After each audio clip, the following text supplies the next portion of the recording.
Hello everybody and welcome to this episode in Grainificent. In this episode I will be showing you how to develop black and white film. Of course, don't mind that it's in the color film cartridge. I load my own film, as you can see in another video. I'll leave it in the description how to load your own film. So this is a black and white film. I will show you how to develop it.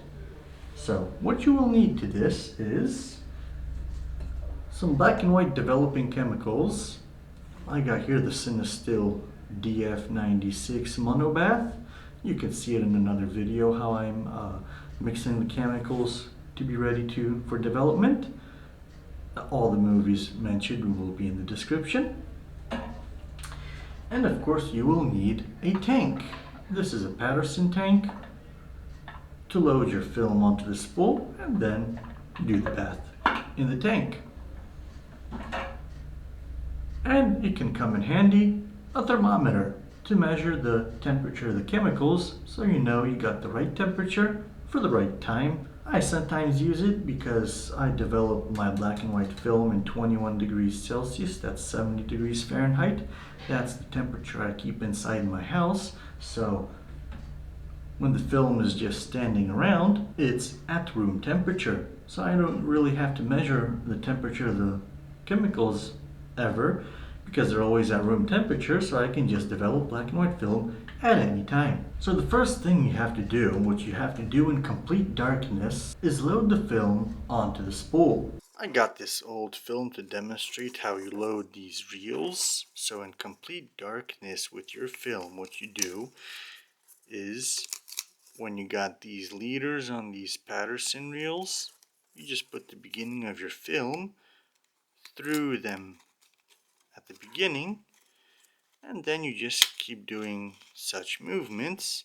The ball bearings lead the film into the reel.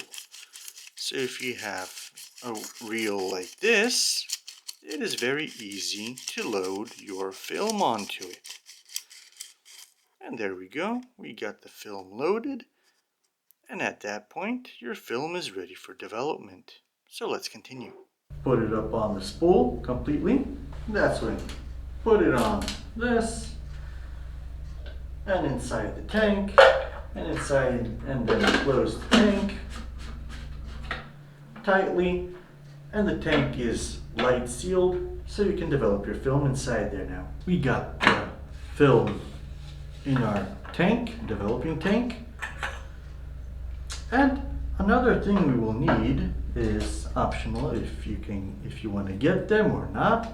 I got them, are film clips. One is a regular clip that goes on top of the film.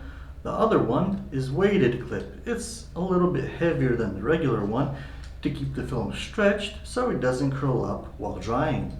And another thing what you might want is something like this that you use to wipe water off the film so it leaves less traces while drying.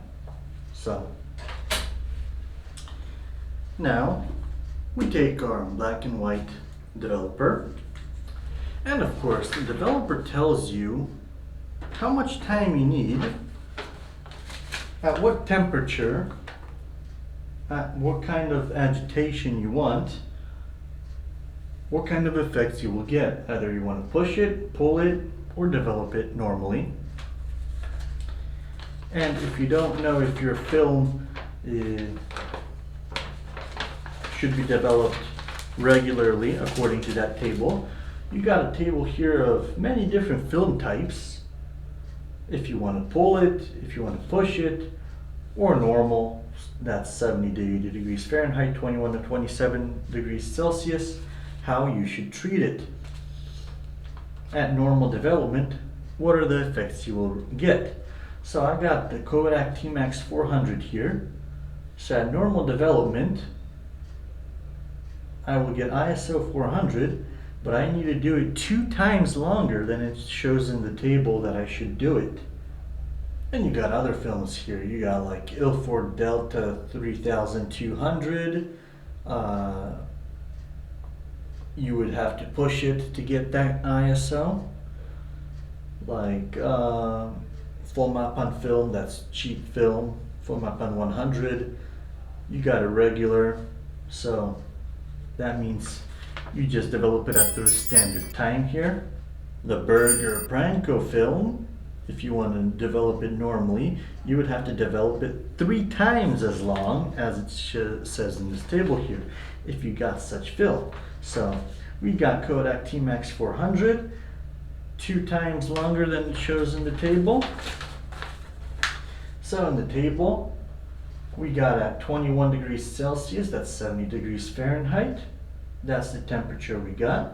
So we will be doing minimal agitation.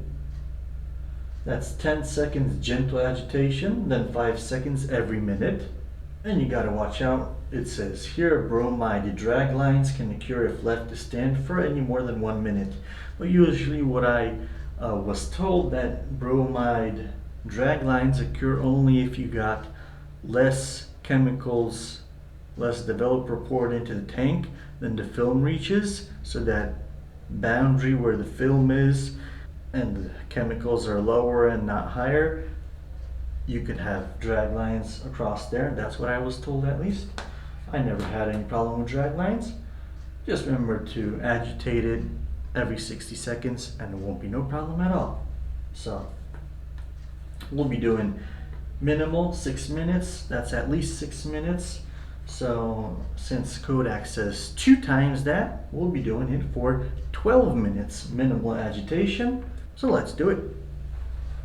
Of course, this is a trash roll, so there's no photos on it. Basically, it should come out almost completely clear. So let's get the timer on our phone. Let's set it for 12 minutes. Put our tank in the sink so we don't get anything dirty with chemicals. Unscrew our chemicals, and as I said earlier, I got room temperature here, so the chemicals are exactly 21 degrees Celsius. That's 70 degrees Fahrenheit. So let's start pouring and at the same time start our timer. So start to pour and start the timer. I don't measure out any amount specifically. I just pour it so it's almost full. There we go, just like that. Set the rest aside. We got the top cover for the Patterson tank. And like I said, minimal agitation, 10 seconds gentle agitation, then 5 seconds every minute. So let's do gentle agitation for 10 seconds. And change the directions of the agitation always. There. And now we're waiting a minute. And after the minute, we'll repeat the step all over again. Let's fast forward the video so you don't have to wait all that time. And now we are doing the final inversions. Minimal inversions, of course. And in 45 seconds, we will be pouring out the chemicals and cleaning it in water. So at that point, yes, it says the water has to have plus minus 6 degrees Celsius difference, or 10 degrees Fahrenheit from the temperature of developing. So I have my water preset basically to an approximate temperature, just like that.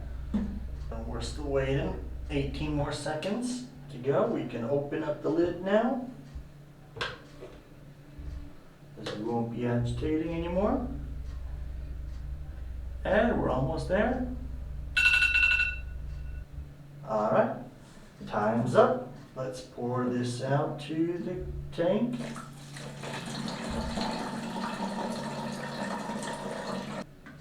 There we go. All the developer and fixer is poured out. Now we wash. Sometimes, depending on the film, you can have different color water pouring out of here. My water got a little bit warm, it should. Now one setting you can have many temperatures, so It's not that much of a difference now. This water has a very tiny pink tint to this. Mix it up well in there. Now this is a test strip of a film I did.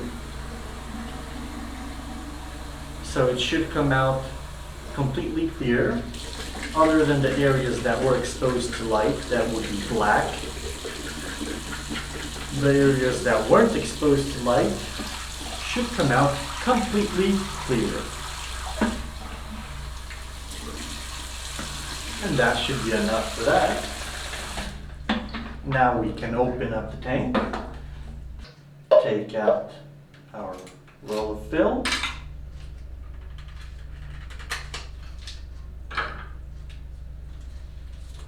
open that up, and looks like in the equipment we were testing this, we had some light leaks, but that doesn't worry us much, because this was specifically for test film strip. We got this thing so we can get all the remaining water off. Got some broken sprocket holes here, but that's not a problem. Alright, and the clips work in a way that one of them goes to the top here. We poke holes through the film. The other one goes all the way to this side, and as well put it hard on and hang the film like this, and it will dry nice and straight. Because as you see, the part completely exposed to light got completely black. The part that wasn't exposed to light isn't black. So, if you like this video, please remember to subscribe, hit that like button, it helps out with the YouTube algorithm a lot. And subscribe so you don't miss any amazing content. I do film development related videos, darkroom, film cameras, film camera repairs, anything related with film. So, thank you for watching, take care, and see you in the next video. Take care, my friends.